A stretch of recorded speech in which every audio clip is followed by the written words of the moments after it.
નમસ્કાર વિદ્યાર્થી મિત્રો. ધોરણ 12 commerce Gujarati medium subject BA, જેમાં આપણે અત્યારે ચાલુ છે ચેપ્ટર નંબર 10. અગાઉના લેક્ચરની અંદર મેં તમને પ્રશ્ન કરાયો હતો, જેની અંદર વિતરણના વિવિધ માધ્યમોની પ્રવૃત્તિ આકૃતિ સહિત સમજાવી હતી. એવી રીતે આજે આપણે આગળ વધીએ છીએ, જેમાં પ્રશ્ન છે વિતરણનો ખ્યાલ સમજાવી, વિતરણના માધ્યમો કે પ્રકારો દર્શાવો. કે વિતરણ કઈ રીતે થાય છે, એના માધ્યમો શું છે, એના પ્રકારો શું છે, એની આપણે સમજ મેળવીશું. વિતરણનો ખ્યાલ. તો તૈયાર માલ ગ્રાહકને જ્યારે જોઈએ તથા જેટલો જોઈએ અને જ્યાં જોઈએ ત્યારે ત્યાં પહોંચાડવાની વ્યવસ્થાને વિતરણ કહે છે. ઇન શોર્ટ, ગ્રાહકને એને જે જગ્યાએ માલ જોઈએ છે, બરાબર, જ્યારે જોઈએ છે, જેટલો જોઈએ છે અને જે જગ્યાએ જોઈએ છે એટલો માલ પહોંચાડવાની વ્યવસ્થા એને શું કહેવાય? વિતરણ વ્યવસ્થા. વિતરણ વ્યવસ્થા સુદૃઢ હોય છે, વ્યવસ્થિત હોય છે, તો જ માલ ઝડપથી ગ્રાહક સુધી શું થઈ શકે છે? પહોંચી શકે છે. એટલે વિતરણ ગમે તે રીતે ન થવું જોઈએ, યોગ્ય સમયમાં નિશ્ચિત રીતે થઈ જવું જોઈએ, તો તમારો માલ જે તે વ્યક્તિ સુધી શું થશે? પહોંચી શકશે. એના પછી આગળ, જ્યારે પેદાશનો વર્તમાન અને સંભવિત ગ્રાહક વર્ગની સંખ્યા વિશાળ હોય, મતલબ કે ગ્રાહકો વિશાળ હોય, સંભવિત ગ્રાહકો એટલે જે ગ્રાહક બની શકે છે, જે બન્યા નથી પણ બની શકે છે, તેમજ વિવિધ ભૌગોલિક વિસ્તારમાં ફેલાયેલો હોય, ત્યાં વિતરણ વ્યવસ્થા મહત્ત્વનો ભાગ ભજવે છે. મતલબ અલગ અલગ જગ્યાએ, આખા દેશમાં, આખી દુનિયામાં અલગ અલગ જગ્યાએ ગ્રાહકો ફેલાયેલા હોય તો વિતરણની વ્યવસ્થા ખૂબ જ મદદરૂપ થાય, કારણ કે એને જ્યાં જેટલીને જે રીતે માલ જોઈએ છે એ રીતે તમે શું કરી શકો છો? પહોંચાડી શકો છો. પણ એ કોના પ્રતાપે? તો કે વિતરણના પ્રતાપે. એના પછી આગળ આપણે જોઈએ એની અંદર જ, તો સામાન્ય રીતે ઉત્પાદક સુધી જે તમે માલ પહોંચાડી રહ્યા છો એનો સંપર્ક તમે પરોક્ષ રીતે આવી શકો છો. પ્રત્યક્ષ સીધા સંપર્કમાં આવતા નથી, પરંતુ વિવિધ માધ્યમોથી, આ માધ્યમો દ્વારા ઉત્પાદક ગ્રાહકને મળી શકે છે. જેમ કે તમે જોઈ શકો છો, કાર કે બાઇકનું ઉત્પાદન કરતી કંપની વેચાણ માટે સમગ્ર ભારતમાં તેના વિવિધ વિતરકોની નિમણૂક કરે છે. અલગ અલગ જગ્યાએ શોરૂમ બનાવે છે, અલગ અલગ એરિયા પ્રમાણે, જેથી શું થાય? વિતરણ થઈ શકે, વેચાણ થઈ શકે. વિતરણ વ્યવસ્થા આમ વસ્તુનો પ્રકાર, ગ્રાહકોની સંખ્યા, ચોક્કસ ભૌગોલિક વિસ્તાર વગેરેને ધ્યાનમાં રાખીને ગોઠવવામાં આવે છે. ગમે ત્યાં વિતરણ વ્યવસ્થા ગોઠવવામાં આવતી નથી. બધું જોવામાં આવશે કે આ વિસ્તાર કેવો છે, અહીંયા શું ગ્રાહકો આવી શકે છે, ગ્રાહકોની સંખ્યા કેટલી હોઈ શકે છે, એ બધું તમારે અભ્યાસ કરી લોકો પછી એ વ્યવસ્થા ત્યાં ગોઠવવામાં આવે છે. આમ ઓછામાં ઓછી પડતરથી વપરાશકાર અને વેપારીને માલ પહોંચતો થાય તેની સાવચેતી રાખવામાં આવશે કે ગ્રાહકને માલ મળવો તો જોઈએ, પણ ઓછામાં ઓછી પડતરે, સારી રીતે, સહી સલામત માલ શું થવો જોઈએ? મળવો જોઈએ. વિતરણના કાર્યમાં માલની હેરફેર અને માલ સંગ્રહના કાર્યનો પણ સમાવેશ થાય છે. એક જગ્યાએથી બીજી જગ્યાએ માલ લઈ જવો, જેમ કે ગોડાઉનમાંથી શોરૂમમાં માલ લઈ જવો, તો માલનો સંગ્રહ ગોડાઉનમાં કરવો, તે ઉપરાંત ત્યાંથી એક જગ્યાએથી બીજી જગ્યાએ લઈ જવો એટલે કે વાહન વ્યવહાર, એટલે કે માલની હેરફેર, માલનો સંગ્રહ કરવા, બધા કાર્યનો પણ એમાં સમાવેશ થતો હોય છે. વિતરકો બજાર અંગેની મહત્ત્વની માહિતી ઉત્પાદકોને પહોંચાડે છે. જેમ કે ગ્રાહકને શું જોઈએ છે, ગ્રાહકની ફરિયાદ શું છે, ગ્રાહક કેવો માલ અપનાવવા માંગી રહ્યા છે, એવું. વિતરણના માધ્યમોની આપણે વાતચીત કરીએ તો ગ્રાહકને પ્રત્યક્ષ વેચાણ, રૂબરૂ અથવા તો મધ્યસ્થી દ્વારા વેચાણ, જેનાથી આપણે જોઈએ મધ્યસ્થી દ્વારા વેચાણ, તો એનો પ્રશ્ન અગાઉ આપણે કરી ગયા છીએ કે ઉત્પાદક પાસેથી બધું છૂટક વેપારી પાસે જાય, પછી છૂટક વેપારી પાસેથી ગ્રાહક પાસે, વચમાં એક જણ આવ્યો, જેથી એને એક સપાટીવાળી વિતરણ વ્યવસ્થા પણ આપણે કહીએ. તેવી રીતે આગળ વધીએ તો ઉત્પાદક પાસેથી વસ્તુ જથ્થાબંધ વેપારી પાસે જાય, એના પછી જથ્થાબંધ પાસેથી ક્યાં જાય? છૂટક વેપારી પાસે, પછી જાય છેલ્લે ગ્રાહક પાસે. અહીંયા વચમાં બે જણા છે, જેથી બે સપાટીવાળી વિતરણ વ્યવસ્થા કહેવાય. ત્રીજું છે ઉત્પાદક પાસેથી આડતિયા એટલે કે એજન્ટ પાસે માલ જાય, પછી જથ્થાબંધ વેપારી પાસે જાય, એના પછી છૂટક વેપારી પાસે જાય, અને લાસ્ટમાં શું જાય છે? ગ્રાહક પાસે. જોઈ શકો છો, ઉત્પાદકથી વસ્તુ આડતથી આવે તો કે એજન્ટ, જથ્થાબંધ વેપારી, છૂટક વેપારી, લાસ્ટમાં ગ્રાહક. એમાં 3 જણા વચ્ચે છે. એક આડતીઓ છે, જથ્થાબંધ વેપારી છે અને છૂટક વેપારી, જેથી 3 સપાટીવાળી વિતરણ વ્યવસ્થા કહી શકીએ છીએ. આ થયું મધ્યસ્થી દ્વારા. હવે પ્રત્યક્ષ કઈ રીતે? તો ઉત્પાદક પોતાની દુકાનમાંથી માલ પૂરો પાડે ગ્રાહકને, જેમાં વચમાં કોઈ આવતું નથી, જેથી એને શૂન્ય સપાટીવાળી વિતરણ વ્યવસ્થા કહેવાય.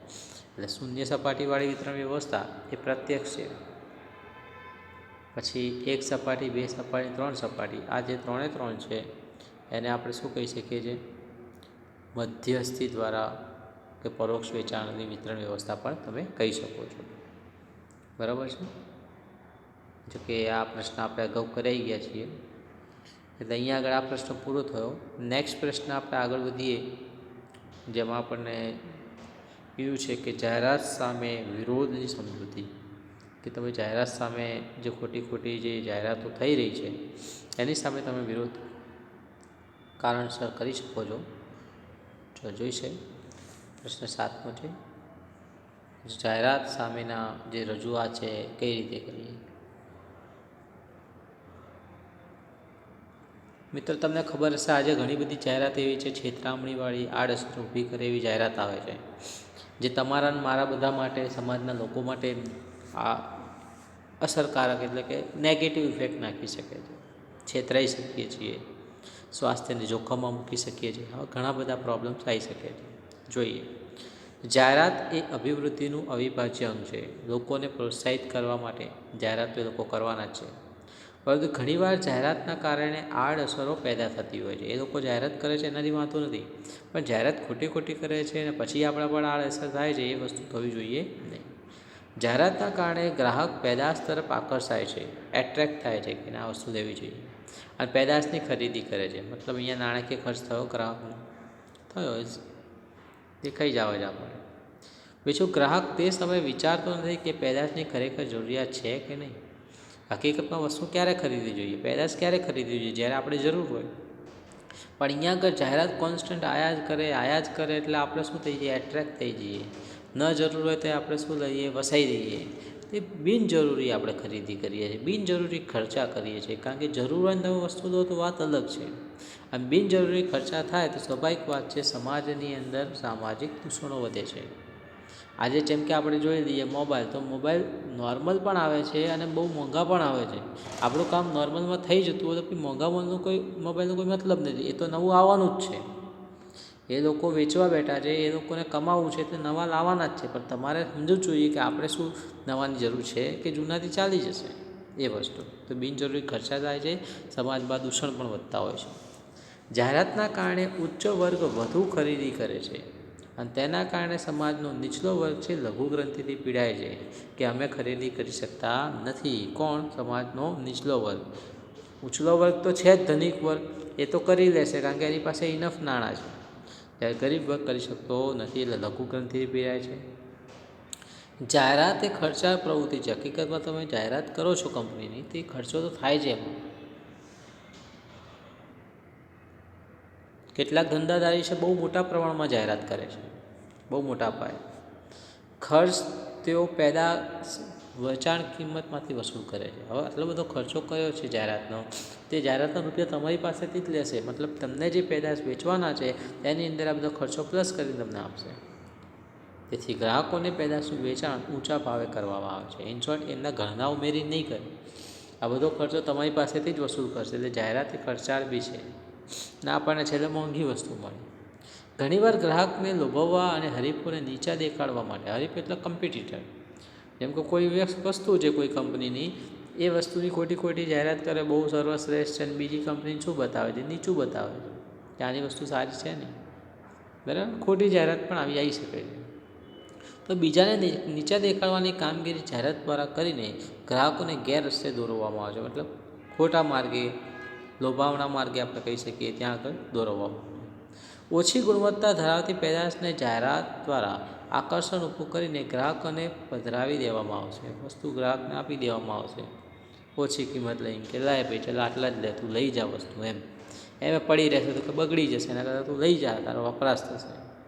જાહેરાતમાં કેટલીક વાર અરુચિકર વિષય વસ્તુ બતાવવામાં આવે જેમાં આપણને ઇન્ટરેસ્ટ હોતો નથી.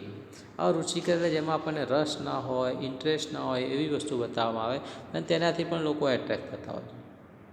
કેટલીક વાર જાહેરાત દ્વારા ગ્રાહકોને, જેમાં આપણે કહીએ વ્યસની ચીજ વસ્તુ જેમ કે બીડી, સિગારેટ, એના પછી દારૂ, પાન મસાલા, આની પણ જાહેરાત તમને ખબર હશે આવતી જ હશે અને આવે છે અને આવશે બી ખરી. તેની લાંબા ગાળે વ્યસનમાં પરિણમે છે. વ્યક્તિ એકવાર આ બધી વસ્તુનું સેવન કરે તો વારંવાર એની ઈચ્છા થઈ જાય, જેથી એનું શું થઈ જાય, વ્યસન થઈ જતું હોય છે. એક સરખો માલ ઉત્પાદિત કરતી કંપનીઓ મોટા પાયા પર જાહેરાત કરે છે. વસ્તુ તો એક સરખી જ છે, વારંવાર ઉત્પાદન કરશે તો મોટા પાયે જાહેરાત કરે છે. તેના કારણે બીજી કંપનીએ પણ જાહેરાત કરવી પડે છે, જે ખોટી હરીફાઈને ઉત્તેજન આપે છે. કેવી હરીફાઈને ઉત્તેજન આપે છે? ખોટી. પરિવાર એક સરખો માલ ઉત્પાદિત કરતી કંપનીઓ મોટા પાયે જાહેરાત કરે છે, તેના કારણે બીજી કંપનીઓ પણ જાહેરાત કરવી પડતી હોય છે. હવે એક કરે તો બીજું કરવાનું જ છે ને, તે ખોટી વસ્તુ છે, જે ખોટી હરીફાઈને શું આપે છે? ઉત્તેજન આપે છે. ઘણીવાર જાહેરાતમાં અતિશયોક્તિભર્યા વિધાનો દ્વારા છેતરપિંડી કરવામાં આવે. અતિશયોક્તિ એટલે જેમ કે તમે જો ઇન્સ્યોરન્સની જાહેરાત તમને બતાવવામાં આવે છે કે નોર્મલી લાઈફ ચાલતી હોય, નોર્મલી જીવન ચાલતું અને એમાં કંઈક એક્સિડન્ટ બતાવી દે અને એમાં વ્યક્તિને કંઈક ઈજા થઈ જાય, કોઈ કમાવાવાળું હોય નહીં, તે પછી કંઈક ઇન્સ્યોરન્સ હોત તો તમને મદદ મળી રહે, તમારો આટલો ખર્ચો બી નીકળી જાય. તો એ તમને આવી જાહેરાતો દ્વારા શું કરવામાં આવે છે? તમને ઇમોશનલી એ લોકો શું કરવા માગે છે કે આ વસ્તુ લઈ લો, કે તમે જેથી શું થશે, તમારે આવું થાય તો તમને મદદરૂપ થાય. તો આવી રીતે જાહેરાત દ્વારા તમને શું કરવામાં આવે છે? વસ્તુ ખરીદવા માટે એટ્રેક્ટ કરવામાં આવે છે. ફરીવાર જોઈ લઈએ, અભિવૃદ્ધિ એક અંગ કહેવાય છે. જાહેરાત એ અભિવૃદ્ધિનું જ અંગ છે. પછી ખરેખર જરૂરિયાત ન હોય વસ્તુ ન ખરીદવી જોઈએ, જે બિનખરીદ ખર્ચાને આમંત્રણ આપે છે. ઉચ્ચ વર્ગ ખરીદી કરે તો નીચલો વર્ગ પીડાતો હોય છે. જાહેરાત એ ખર્ચાળ છે, કારણ કે એની પાસે ખર્ચા થતા હોય છે, તમારી વસ્તુ પાસેથી કંપની વસૂલ કરી લેતી હોય છે. ગ્રાહકને લોભાવવા માટે, હરીફોને નીચા દેખાડવા માટે પણ જાહેરાત થતી હોય છે, ગેરમાર્ગે દોરવામાં આવે છે. ઓછી ગુણવત્તા ધરાવતી વસ્તુ જાહેરાત દ્વારા આપવામાં આવે છે. એના પછી જાહેરાતમાં અરુચિકર વિષય વસ્તુ બતાવવામાં આવે છે. કેટલીક વાર જે વ્યસનમાં પરિણમતી હોય એવી જાહેરાત આપે છે. હરીફાઈ વધુ થતી હોય છે. લાસ્ટમાં કીધું અતિશયોક્તિભર્યા વિધાનો પણ ઉપયોગ કરતા હોય છે. તો મિત્રો, અહીંયા આગળ આપણે ચેપ્ટર નંબર 10નો આ જે પ્રશ્ન હતો એ સાથે આપણે અહીંયા આગળ પૂરું થઈ રહ્યું છે. લેક્ચર સાથે સાથે ચેપ્ટર બી આઈ થિંક જો પૂરું થઈ જ ગયું છે. તો અહીંયા આગળ આશા રાખું છું તમને બધું ખ્યાલ આવી ગયું હશે. ચેપ્ટર 10 નેક્સ્ટ આપણે આગળ વધીશું ચેપ્ટર 11 તરફ જ્યારે મળીશું ત્યારે. તો આશા રાખું છું તમને ખ્યાલ આવી ગયો હશે. દરેક વસ્તુ તમને પીડીએફમાંથી તમે રિપીટ કરી શકશો, વારંવાર વિડીયો જુઓ, તે ઉપરાંત તેને પીડીએફમાંથી લખી લેવું, જે વધુ સારું રહેશે. Thank you very much.